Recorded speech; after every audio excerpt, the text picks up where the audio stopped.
الحمد لله وكفى وسلام على عباده الذين اصطفى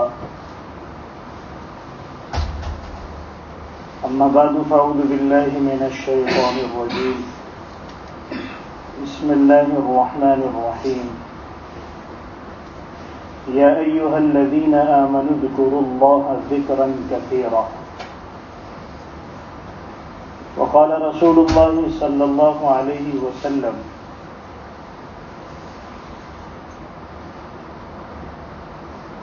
أن يكون لسانك رطبا بالذكر أو كما قال عليه الصلاة والسلام صدق الله العظيم وصدق رسوله النبي الكريم ونحن على ذلك لمن الشاهدين والشاكرين والحمد لله رب العالمين.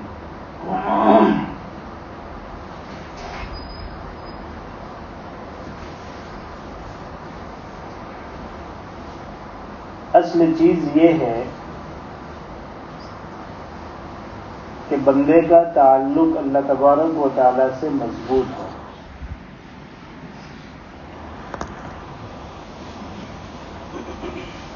یہ وہ خوبی ہے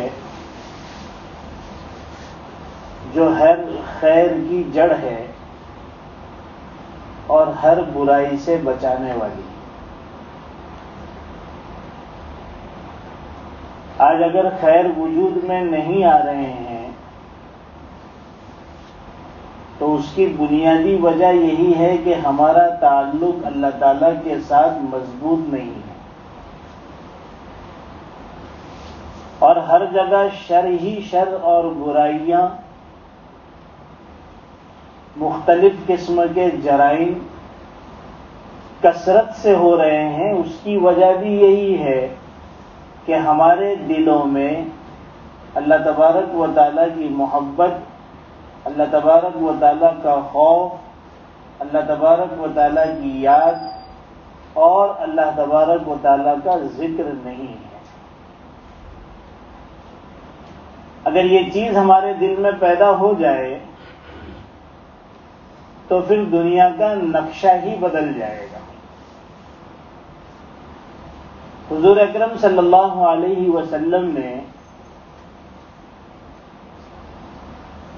رات دن، صبح و شام اور زندگی کے ہر مرحلے کی دعائیں سکھائی. آپ دیکھیں، دعاؤں کی کتابوں کو اٹھائیں، صبح اٹھنے سے لے کر رات کے سونے تک ہر موقع کی آپ کو مسنون دعائیں ملے گی. آنکھ کھلی، الحمدللہ الذی احیانا بعدما اماتنا والیہ النشور. آپ سب سے پہلے قضاء حاجت کے لیے جاتے ہیں تو بیت الخلاء میں داخل ہونے کی دعا، وہاں سے نکلتے ہیں تو نکلنے کی دعا، پھر اس کے بعد آدمی وضو کرتا ہے اس کی دعا، درمیان میں پڑھنے والی دعائیں، وضو کے بعد کی دعا، پھر اگر وہ فجر کی نماز کے لیے مسجد میں جاتا ہے تو مسجد میں داخل ہونے کی دعا، مسجد سے نکلتا ہے تو مسجد سے نکلنے کی دعا، گھر پر آیا، عام روٹین میں ناشتہ لگا تو دسترخوان بچھانے کی دعا، کھانا کھانے سے پہلے کی دعا، کھانے کے بیچ کی دعا، کھانے کے بعد کی دعا. لباس پہننے کا موقع آیا کہ بھئی ابھی آفس جانا ہے تو کپڑا پہننے کی دعا، الحمدللہ الذی کسانی ما اواری بہ واتجمل بہ فی حیاتی. اس کے علاوہ بھی دعائیں ہیں. حضور اکرم صلی اللہ علیہ وسلم کا معمول یہ تھا کہ جب آپ کپڑا پہنتے تو سب سے پہلے اس کپڑے کا نام لیتے، امامہ ہو یا قمیص ہو یا چادر ہو، پھر اس کے بعد کہتے الحمدللہ، تمام تعریفیں اور شکر اللہ کا ہے جس نے مجھے یہ کپڑا پہنایا. اے اللہ، اس کپڑے کے خیر مجھے عنایت فرما، اور جن چیزوں کے لیے یہ کپڑا بنایا گیا اس کے خیر مجھے عطا فرما، اس کپڑے کے شر سے میری حفاظت فرما، اور اس کے ذریعے سے جو شر وجود میں آئے اس سے میری حفاظت فرما۔ ہر قدم پر آپ کو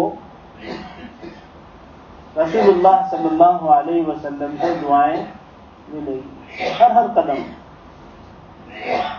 کیوں اتنی دعاؤں کو بتایا گیا، اور کیوں آپ اتنی دعاؤں کا اہتمام خود بھی فرمایا کرتے تھے؟ اس کی بنیادی وجہ یہ ہے کہ بندے کا تعلق اللہ تعالیٰ سے جڑ جائے، ہر وقت اسے اللہ یاد رہے، کسی بھی وقت وہ اللہ کو نہ بھولے، غافل نہ ہو، 24 گھنٹہ کسی نہ کسی نقل و حرکت میں اور کسی نہ کسی موومنٹ میں وہ لگا ہوا ہے۔ اسے دعاؤں کے ساتھ جوڑ دیا گیا اور اللہ کے ذکر کے ساتھ جوڑ دیا گیا تاکہ اللہ کبھی بھی اس کی نظروں سے اوجھل نہ رہے۔ اسی وجہ سے خود اللہ قرآن میں فرماتے ہیں یا ایھا الذین آمنوا اذکروا اللہ ذکرا کثیرا، اے ایمان والو کثرت سے مجھے یاد کرو۔ یعنی سب سے بڑا کام ہی یہ ہے کہ ہر وقت آدمی اللہ کو یاد کرتا رہے۔ ایک صحابی اللہ کے رسول صلی اللہ علیہ وسلم کی خدمت میں آئے اور عرض کیا کہ اللہ کے رسول سب سے افضل عمل کیا ہے؟ تو آپ نے فرمایا ان یکون لسانک رطبا بذکر اللہ، کہ تیری زبان ہمیشہ اللہ کے ذکر سے تر و تازہ رہے۔ آسان بھی ہے، اللہ کا ذکر کرنا بہت آسان ہے۔ قرآن پڑھنے کے لیے کچھ شرائط ہیں، دوسری عبادتوں کے لیے کچھ قوانین اور ضابطے ہیں۔ نماز آپ بغیر وضو کے پڑھ نہیں سکتے، حالت جنابت میں آپ قرآن کی تلاوت نہیں کر سکتے، چھو نہیں سکتے، بہت ساری شرائط ہیں۔ لیکن اللہ کا ذکر ایسی چیز ہے جو آپ ہر وقت کر سکتے ہیں، اس کے لیے نہ وضو شرط ہے، نہ بڑی ناپاکی سے پاکی شرط ہے۔ آپ کو اپنی زبان کو استعمال کرنا ہے۔ یہاں تک کہ علماء نے لکھا ہے کہ اگر ایک آدمی بیت الخلاء میں ہو تو زبان سے تو ذکر کرنے کی اجازت نہیں ہے، لیکن دل میں اگر وہ ذکر کرتا ہے تو اس کی گنجائش ہے۔ اتنی زیادہ فراوانی اور کشادگی ذکر میں رکھ دی گئی ہے تاکہ ہر وقت اللہ تعالیٰ کا تعلق بندے سے جڑا رہے۔ اب سوال یہ ہے کہ کیا ہمارے ذکر سے اللہ کو کچھ فائدہ ہوگا؟ اللہ کو نعوذ باللہ مزہ آئے گا؟ اللہ تبارک و تعالیٰ کو اچھا لگے گا کہ ہر جگہ میرا نام ہو رہا ہے؟ شہرت ہوگی؟ کیا اللہ کو کوئی فائدہ ہے؟ ظاہر سی بات ہے، اللہ کی شان ان ساری چیزوں سے بلند و بالا ہے۔ صرف انسان نہیں، صرف جنات نہیں، پوری کائنات، کیونکہ ہر چیز اللہ کی تسبیح اور اللہ کی ذکر میں لگی ہے۔ چاند بھی اللہ کا ذکر کرتا ہے، سورج اور ستارے اور سیارے بھی اللہ کے ذکر کرنے والے ہیں، اور اللہ کی کائنات تو بہت بڑی ہے جہاں تک ہماری پہنچ بھی نہیں ہے، اور اللہ نے پتہ نہیں کیسی کیسی مخلوقات ان آسمانوں اور ان زمینوں کے اندر پیدا کیا ہے جس کا علم کسی کو نہیں ہے۔ اگر یہ سارے مل کر اللہ تبارک و تعالیٰ کے ذکر میں 24 گھنٹے لگ جائیں، اللہ کی کبریائی میں ذرا برابر بھی اضافہ ہونے والا نہیں ہے۔ وہ تو پہلے سے ہی بڑے ہیں، اور اگر ہم سب عہد کر لیں کہ ہم اللہ کا ذکر نہیں کریں گے، اللہ کو یاد نہیں کریں گے، اللہ کی نافرمانی کریں گے، تو اللہ کو کیا فرق پڑتا ہے؟ اس کی کبریائی میں ذرا برابر بھی کمی آنے والی نہیں ہے۔ تو فائدہ کس کا ہے؟ فائدہ اس میں ہمارا ہی ہے۔ اللہ کے ذکر میں، اللہ کی یاد میں، اور ان دعاؤں کے اہتمام میں، اور اللہ تعالیٰ کے احکامات کو ادا کرنے میں۔ کہ ایک آدمی نماز پڑھنے کے لیے مسجد میں بار بار آتا ہے، دن میں 5 وقت آتا ہے، اور اس کے ذریعے سے اس کا تعلق اللہ تعالیٰ کے ساتھ مضبوط ہوتا ہے، اس میں فائدہ اسی کا ہے۔ اگر وہ دعاؤں کا اہتمام کرتا ہے، اس میں فائدہ اسی کا ہے کہ اس کا تعلق مضبوط ہوتا جا رہا ہے، اور اس کے مضبوط تعلق کی وجہ سے اللہ کی نافرمانی کرنا اس کے لیے مشکل ہو جاتا ہے، جو سب سے زیادہ ضروری ہے آدمی کے لیے، کہ اللہ تعالیٰ کے حکموں کو پورا کرنے کے لیے اور اللہ تعالیٰ کی نافرمانی سے بچنے کے لیے دل میں اللہ کی یاد ضروری ہے۔ یہ جو سارے جرائم دنیا میں ہو رہے ہیں اور ان جرائم کی روک تھام کے لیے پتہ نہیں کیا کیا حکومتیں کوشش کرتی ہیں، فوج کا محکمہ الگ، پولیس کا محکمہ الگ، پھر اس کے اندر ای ڈی کا محکمہ الگ، اور پھر انکم ٹیکس والوں کا محکمہ الگ، اور پتہ نہیں کس کس مقصد کے لیے نئے نئے محکمے بنائے گئے، اور ٹریفک پولیس کا الگ نظام، اور شہروں میں الگ، اور گاؤں اور دیہاتوں میں الگ عدالت اور جوڈیشری کا الگ پورا بڑا نظام، اور وکلا اور ججز اور پتہ نہیں کیا کیا، اتنا بڑا نظام ہر ملک میں اور پوری دنیا میں ہے۔ لیکن آپ ہسٹری اٹھا کے دیکھ لیجئے، جیسے جیسے یہ نظام بڑھ رہا ہے ویسے ویسے جرائم کئی گنا بڑھتے جا رہے ہیں۔ سب سے بہترین نظام بتایا جاتا ہے کہ یو ایس کا ہے، اور سب سے زیادہ جرائم وہی ہیں۔ موسٹ وانٹیڈ جو ممالک ہیں یا موسٹ کرمنل جو ممالک ہے، اس کے اندر آپ کو یہ بڑے بڑے ممالک نمبر 1 پر ملیں گے، جبکہ نظام بہت بڑا ہے۔ کیوں؟ اس لیے کہ دلوں میں اللہ کا خوف ہی نہیں ہے، اللہ کی یاد ہی نہیں ہے۔ کل اللہ کے سامنے حاضر ہو کر جواب دہی کا احساس ہی نہیں ہے۔ یہ وہ چیز ہے جو انسان کو جرم سے روکتی ہے، یہ وہ چیز ہے جو انسان کو غلط کام کرنے سے روکتی ہے۔ اسی لیے کہا گیا کہ اللہ کا ذکر کثرت سے کرو، مختلف موقع کی دعاؤں کا اہتمام کرو، تاکہ اللہ تعالیٰ سے تعلق مضبوط رہے اور انسان کے لیے اللہ کی نافرمانی سے بچنا آسان۔ یہی واحد راستہ ہے، اس کے علاوہ کوئی راستہ نہیں۔ حضرت عمر سفر میں ہے، جنگلوں کا سفر ہے، ریگستانوں کا سفر ہے۔ آج کا دور نہیں ہے کہ جہاں پر رکے تو کسی ہوٹل میں کھانا کھا لیا اور آرام کر لیا، تلاش کرنا شروع کیا کہ کہیں کوئی دیہات مل جائے، کہیں سے کچھ کھانے کا انتظام ہو جائے۔ کچھ نہیں ملا، دیکھا کہ بکریاں چر رہی ہیں، تلاش کیا تو چرواہا ملا، درخواست کی کہ بھئی بکری کا دودھ پلا دو، بھوک لگی ہے۔ اس نے کہا کہ بکریاں میری نہیں، میں تو چرانے والا ہوں، بکریاں تو میرے مالک کی ہے، بکریاں بھی میرے پاس امانت، اس کا دودھ بھی میرے پاس امانت ہے، میں معذرت چاہتا ہوں، میں آپ کو دودھ نہیں دے سکتا۔ یہ کس دور میں بات ہو رہی ہے؟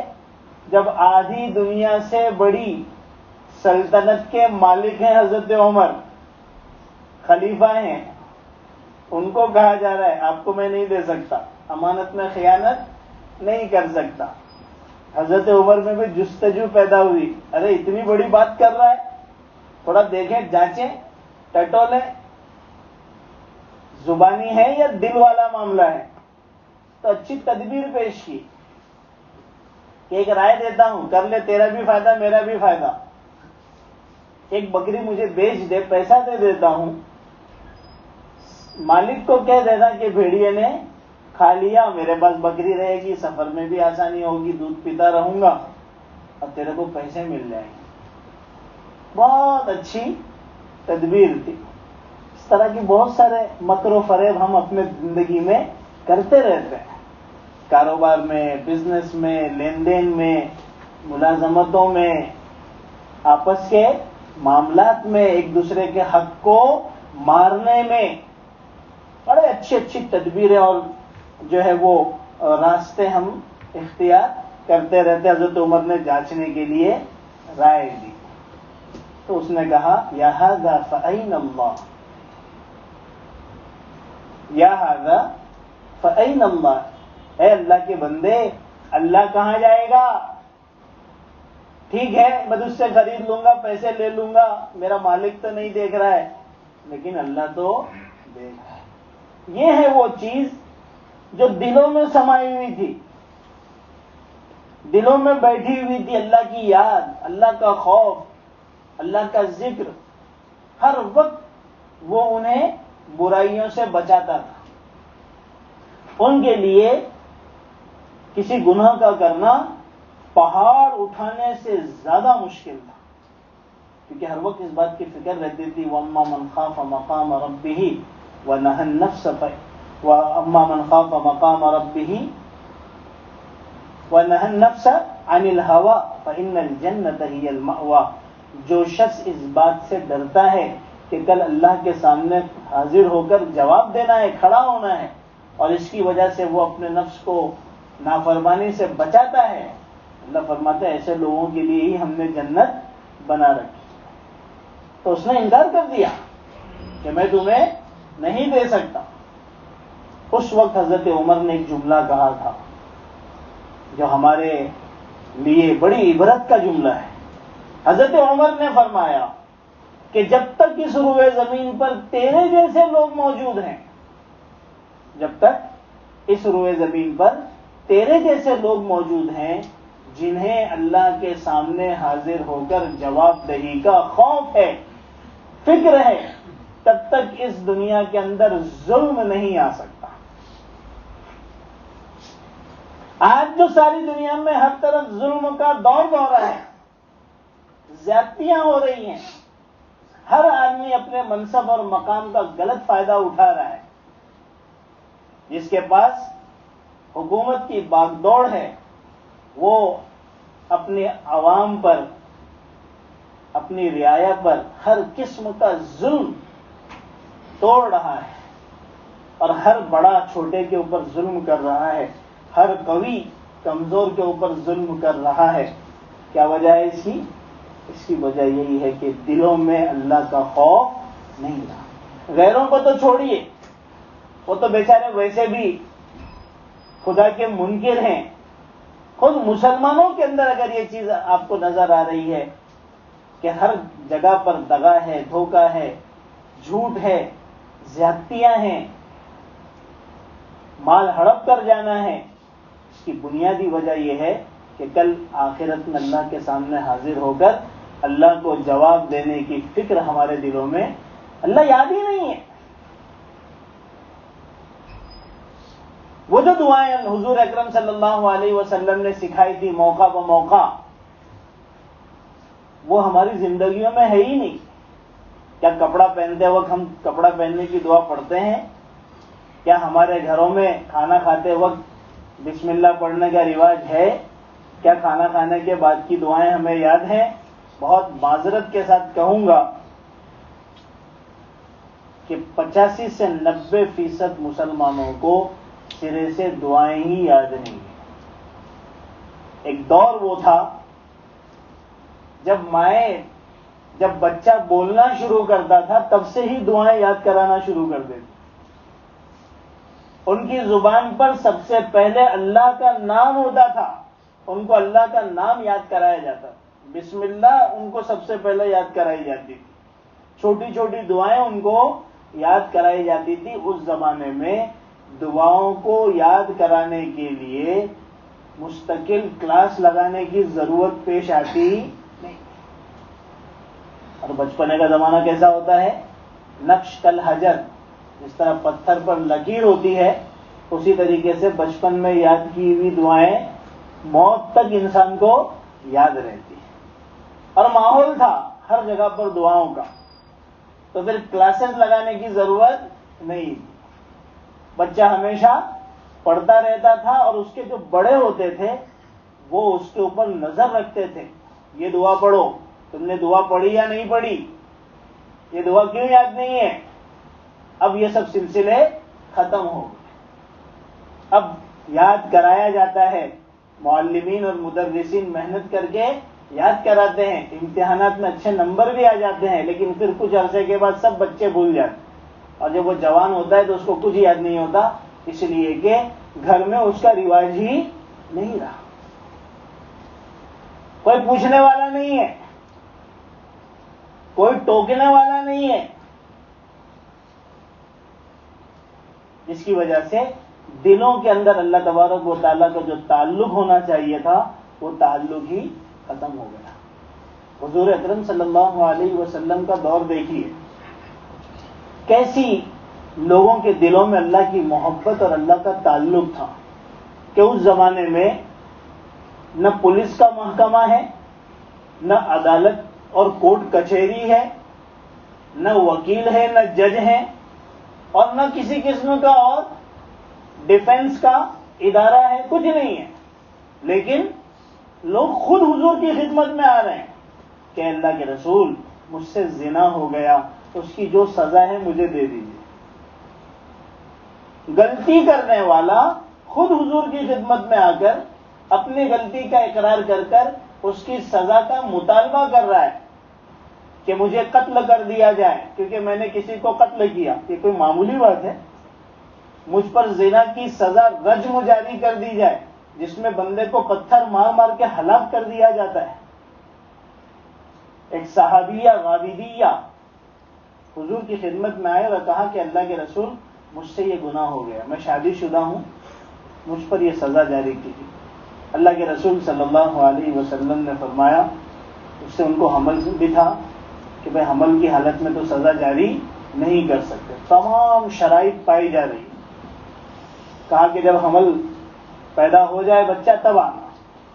فکر اتنی ہے اللہ کے سامنے حاضر ہو کر جواب دہی کی کہ بچہ پیدا ہونے کے بعد پھر بچے کو لے کر آئے کہ اللہ رسول ولادت ہو گئی، تو کہا کہ ابھی تو بچے کو ماں کے دودھ کی ضرورت ہے۔ یعنی جرم کرنے والا اس کو جلدی ہے کہ مجھ پر سزا جاری کرو، کسی پولیس نے اس کو نہیں پکڑا اور کوئی مقدمہ کسی کورٹ میں نہیں چلا، وہ خود آ رہا ہے۔ پھر واپس ہوئی، اور 2 سال کے بعد جب بچہ خود اپنے ہاتھ سے کھانے لگا روٹی،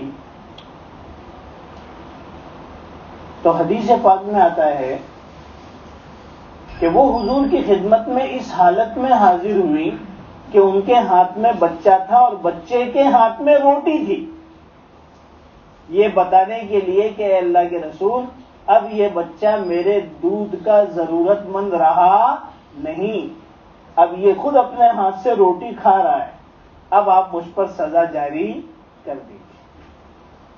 یہ ہے حضور اکرم صلی اللہ علیہ وسلم کی تعلیم و تربیت کا نتیجہ کہ بغیر محکمہ پولیس کے، بغیر عدالت اور کورٹ کے، اور بغیر پکڑ دھکڑ کے کسی نظام کے خود گناہ کرنے والا حاضر ہو کر اپنے اوپر سزائیں جاری کر رہا ہے۔ کیوں؟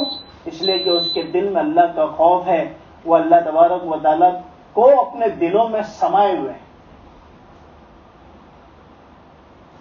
اسی لیے اللہ تبارک و تعالیٰ بھی ہمیں کثرت کے ساتھ ذکر کرنے کی تعلیم دے رہے ہیں کہ اللہ کو کثرت سے یاد رکھو۔ اس کی ابتدا ہوگی زبان سے۔ لوگ کہتے ہیں کہ زبان کے ذکر کرنے کی ضرورت کیا ہے؟ اصل تو دل میں ہونا چاہیے۔ ارے بھائی، دل میں آنے کے لیے اس کی پہلی سیڑھی زبان ہی ہے کہ انسان زبان سے اللہ کا ذکر کرتے رہے، اٹھتے بیٹھتے چلتے پھرتے ہر موقع پر اللہ کا ذکر کرتا رہے، اور جو زندگی کے اندر بہت سارے مرحلے آتے ہیں وہاں پر جو مسنون دعائیں ہیں ان کا اہتمام کرتا رہے، مسجدوں میں اس کا آنا جانا لگا رہے، قرآن کریم کی تلاوت اس کی لگی رہے۔ اس کی وجہ سے اس کے دل میں اللہ کا کیا ہو جائے گا؟